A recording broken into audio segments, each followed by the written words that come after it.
Franck Ferrand raconte sur Radio Classique.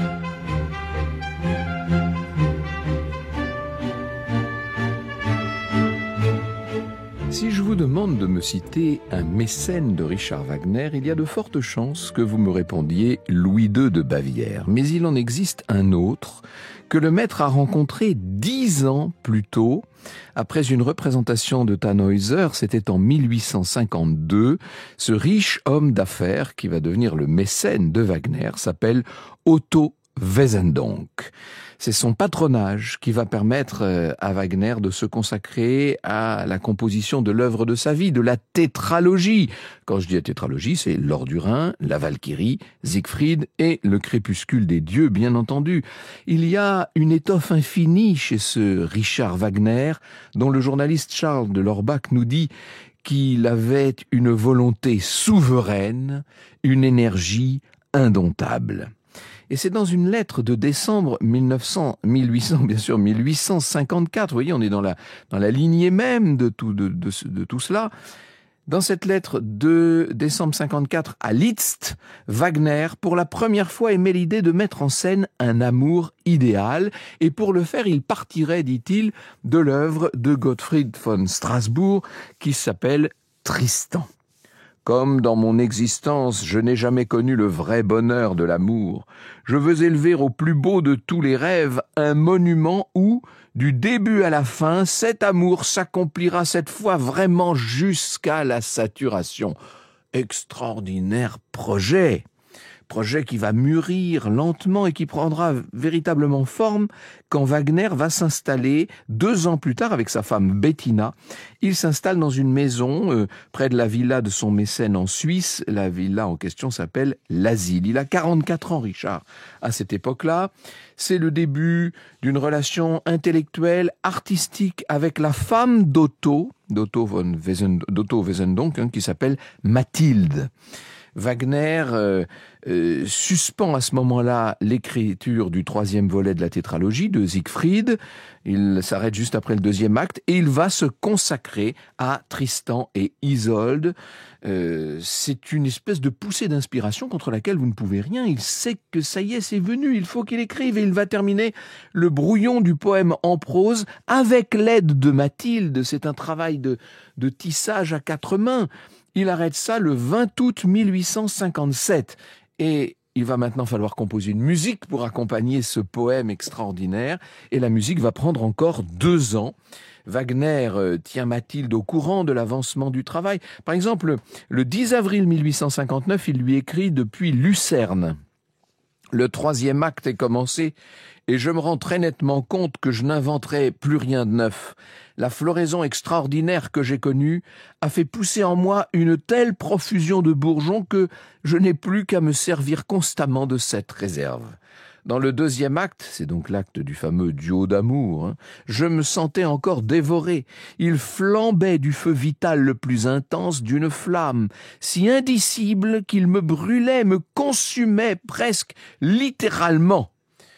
Alors, il y a des événements extérieurs, la traversée d'Irlande en Cornouailles, la découverte par le roi Marc de l'infidélité de Tristan et Isolde, l'arrivée d'Isolde au château de Caréo, la mort des amants, tout ça a été réduit par Wagner au minimum, pour pas dire au strict minimum, parce que ce qui compte, ce ne sont pas les éléments extérieurs d'une action visible, c'est l'action intérieur, c'est l'apparition des sentiments, c'est leur bourgeonnement, c'est leur efflorescence, c'est leur évolution. Les 4/5 de la durée globale de la composition sont consacrés au déploiement de cet amour intérieur.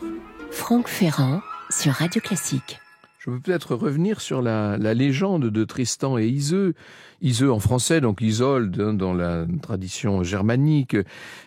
Ça remonte au XIIe siècle. Donc cette histoire se déroule en Cornouailles, en Bretagne, en Irlande. Elle met en scène 2 jeunes gens. Tristan de Launois, qui est le chevalier Tristan, neveu du roi de Cornouailles, Marc. Et puis cette jeune princesse irlandaise, Iseux la blonde.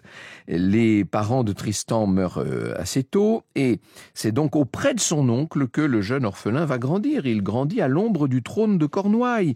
Il devient un chevalier qui fait l'admiration de tous. Il est extraordinaire ce Tristan. Les années passent, le roi Marc cherche à prendre épouse et son choix se porte sur une jeune princesse irlandaise dont la beauté est devenue déjà légendaire. Et bien sûr, vous aurez compris qu'il s'agit d'Iseux. Donc, que fait le roi Marc très imprudemment? Il envoie son neveu Tristan en Irlande chercher Iseux, lui demander sa main. Au passage, et selon les versions, Tristan tue un terrible dragon qui dévastait la région. Bref, Tristan et Iseux sont ensuite sur le frêle esquif qui les ramène en Cornouailles, et là, ils vont boire le célèbre philtre d'amour, ce qui va les rendre absolument éperdument amoureux l'un de l'autre. Iseux, néanmoins, doit se marier avec Marc. Les jeunes gens essaient de résister. Ils luttent. Il faut dire que c'est un amour merveilleux, mais impossible. Mais la puissance du philtre est telle que les amants sont irrésistiblement épris l'un de l'autre. Et c'est pour l'éternité. Et le mariage du roi Marc avec Iseux va avoir lieu.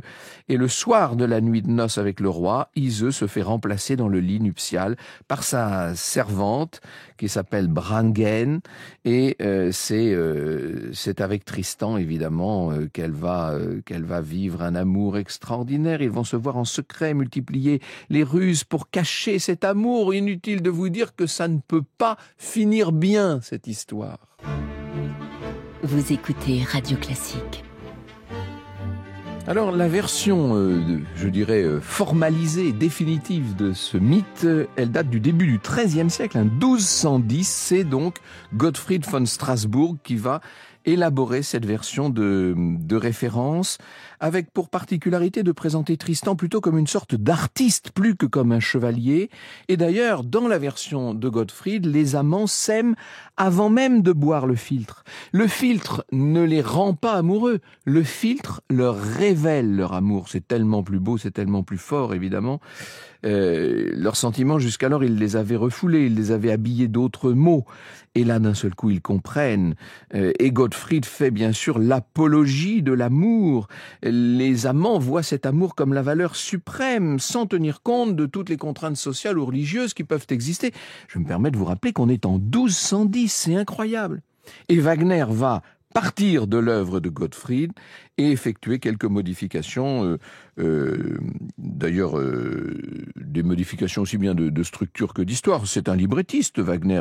Il part du principe que ses auditeurs connaissent déjà la légende, alors il fait l'économie de certains épisodes et il se concentre sur la passion en tant que telle et sur l'évolution de cette passion. Il fait quelques allusions dans le texte à ce qui s'est passé auparavant, notamment au fait que Tristan soit orphelin ou au fait qu'il y ait eu un serment de paix décidé entre l'Irlande et l'Angleterre. Ça fait partie du décor, si je puis dire. L'énorme travail d'élimination, de défrichage, a pour but de condenser le drame autour de la figure principale d'Iseux, enfin d'Isolde pour Wagner. Dans son œuvre, Wagner réinvente ce drame, il amplifie les grands thèmes qui étaient déjà présents dans l'histoire et il leur donne une intensité qu'ils n'avaient pas jusqu'alors. Il referme l'opéra par cette chose absolument invraisemblable, ce Liebestod, cette mort d'amour qui rappelle les talents d'Iseux artiste, qui étaient déjà dans la légende telle que l'avait voulu Gottfried. Voici ce que, dans son ouvrage qui vient de paraître aux éditions du Cerf, « Les femmes et la musique au Moyen-Âge », voici ce que nous dit Annie Bossauger. Elle met l'accent sur la dimension musicienne d'Iseux, justement. Selon Gottfried de Strasbourg, dit Annie Bossauger, Iseux a été formé par un clerc et maître musicien polyglotte qui lui a enseigné à composer. Dans son Tristan en haut-allemand, Hochdeutsch, il précise que la jeune femme était capable de vieler, danse, laise et d'étranges sons français que nul ne connaissait à la cour. Elle chante pastourelles, rotruanges, c'est-à-dire des chansons à refrain, rondeaux et chansons d'amour dont elle sait inventer texte et musique. À l'inverse, Tristan a appris son art de musicien professionnel. Gottfried affirme que le chant d'Iseux est une joie pour elle comme pour ses auditeurs. Dans sa version, la reine compose et interprète un lait, une estampille et des mélodies de style français. Alors, il y a beaucoup d'influence dans le travail de Wagner, à commencer par le théâtre de Calderon, auquel il emprunte des grands thèmes, comme celui de la conception de l'honneur, qui là trouve un sens tragique quand le héros est dans une position complètement intenable. Il est en train de trahir son oncle et roi, vous imaginez ? Il y a d'autres thèmes comme celui de l'hymne à la nuit, de la femme rédemptrice de l'homme, de l'amour possible uniquement dans la mort. Et tout ça n'est pas sans rappeler également la poésie de Novalis. La grande influence de Wagner, ça va être la philosophie d'Arthur Schopenhauer. Schopenhauer, notamment dans son maître ouvrage Le monde comme volonté et représentation, va jouer un rôle essentiel dans la philosophie propre de Wagner. Le compositeur insère dans son drame la dimension d'un homme qui est rongé par des désirs inaccessibles et qu'il mène à sa propre perte. Il décrit l'état extatique dans lequel les amants se trouvent après cette nuit d'amour extraordinaire. Wagner commence la lecture des œuvres de Schopenhauer en 54. C'est donc l'année où il commence à penser à Tristan et Isolde. Il y a une philosophie évidemment pessimiste chez Schopenhauer, c'est le moins qu'on puisse dire. Wagner reconnaît qu'il comprend mieux son propre Wotan à la lumière des idées de Schopenhauer. Et c'est donc dans Tristan et Iseult qu'il va incarner ces idées pour des raisons qui sont faciles à comprendre, concordance chronologique bien sûr, mais aussi découverte de Schopenhauer pendant cette relation qu'il est en train d'entretenir lui-même avec Mathilde Wesendonck, qui est une relation impossible et qui va donner à son inspiration une incarnation, une chair, une force qui n'aurait pas été possible dans l'imagination pure. Franck Ferrand sur Radio Classique. Si vous assistez à une représentation de cet opéra, vous comprendrez, parce que vous sentirez même plus que vous ne le comprendrez, qu'il y a un dialogue, il y a une sorte d'œuvre à deux détentes. Vous avez l'action qui se passe sous vos yeux sur la scène, c'est la représentation, et puis il y a la volonté telle que dans la théorie de la volonté de Schopenhauer, volonté qui s'incarne dans la fosse, qui est prise en charge par l'orchestre en quelque sorte, et c'est la musique, ce sont notamment les leitmotifs qui reviennent, ces motifs conducteurs pour instiller des mensonges, des révélations, des non-dits, et qui nous font comprendre tout le sous-texte, si je puis dire, sous-texte plus fort que le texte lui-même. Extraordinaire expérience, bien sûr. Et pour interpréter ça, il faut un très grand orchestre. Wagner se tourne en 1861 vers l'Opéra d'État de Vienne, le Wiener Staatsoper, mais il y a 70 répétitions, et au bout de 70 répétitions, l'opéra n'aboutit pas. On dit que cet opéra est injouable, c'est pas possible. Et c'est seulement quand Louis II de Bavière va devenir le mécène de Wagner que les ressources suffisantes seront trouvées pour organiser une première. Et c'est Hans von Bülow qui est choisi pour diriger la production au Théâtre National de Munich. Entre parenthèses, on sait que Hans von Bülow a une épouse, n'est-ce pas, Cosima, que va lui voler Wagner, qui décidément aimait bien les femmes mariées. Je n'entre pas là-dedans. La première doit être reportée du fait d'un enrouement de la chanteuse qui doit interpréter Isolde, c'est le Malvina Schnorr von Karolsfeld. L'œuvre finalement va être créée seulement le 10 juin 65 avec Ludwig qui est le mari de Malvina dans le rôle de Tristan. Et ensuite l'opéra sera représenté à Weimar, à Berlin, etc. Et puis ensuite seulement, c'est-à-dire après la mort du compositeur, à Bayreuth. L'opinion critique n'est pas très favorable, il faut bien le dire. Il y a des éloges, mais il n'y a pas que ça. Voici ce qu'on peut lire dans l'édition du 5 juillet 1865 de l'Allgemeine Musikalische Zeitung. Wagner fait de la sensualité elle-même le véritable sujet de son drame.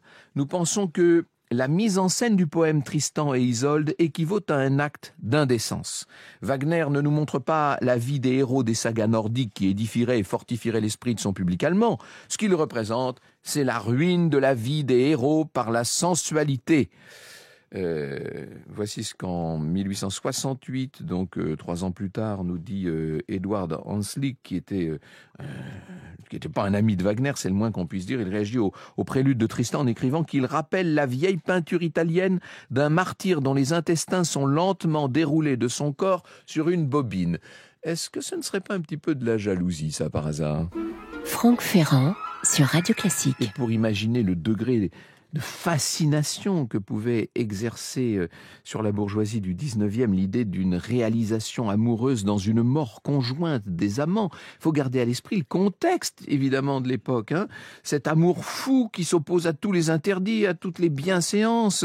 Au début des années 60, on est encore dans une société qui est très rigide. C'est le système bismarckien fondé sur le fonctionnariat, avec une sexualité complètement taboue. Et voilà qu'un opéra vient faire voler tout ça en éclats, avec en plus une splendeur musicale totalement inédite. On pourrait énumérer tout ce qu'il y a dans la partition, ce serait d'ailleurs très intéressant. La cohérence de l'œuvre est une chose incroyable, depuis les premières mesures du prélude que vous avez entendues jusqu'aux ultimes accords, qui sont d'une lumière incroyable. Le Isolde Liebestod, la fin, ce chant d'amour à mort, si je puis dire, c'est complètement extraordinaire. Ça suppose d'ailleurs une intensité orchestrale assez unique. Et puis il y a ce deuxième acte qui comporte un des duos d'amour les plus fiévreux, les plus exaltants, les plus bouleversants qu'on puisse imaginer. Et la juxtaposition de l'hymne à la nuit qui est chanté par Tristan et Isolde et les appels à la prudence qui sont lancés dans le lointain par Brangäne, et tout ça atteint une sorte de... Ce sont des épousailles musicales et harmoniques absolument invraisemblables. Et puis il y a la tristesse à la fin de cette espèce de chant d'amour à mort, ce Liebestod, cette mort d'amour qui résout toutes les tensions de l'œuvre et qui les sublime dans une forme de lumière et qui accomplit le destin des personnages. C'est une des pages les plus extraordinaires de la musique occidentale, et ce qu'on ne peut pas dire que c'est tout simplement une des expériences les plus inouïes qu'on puisse faire.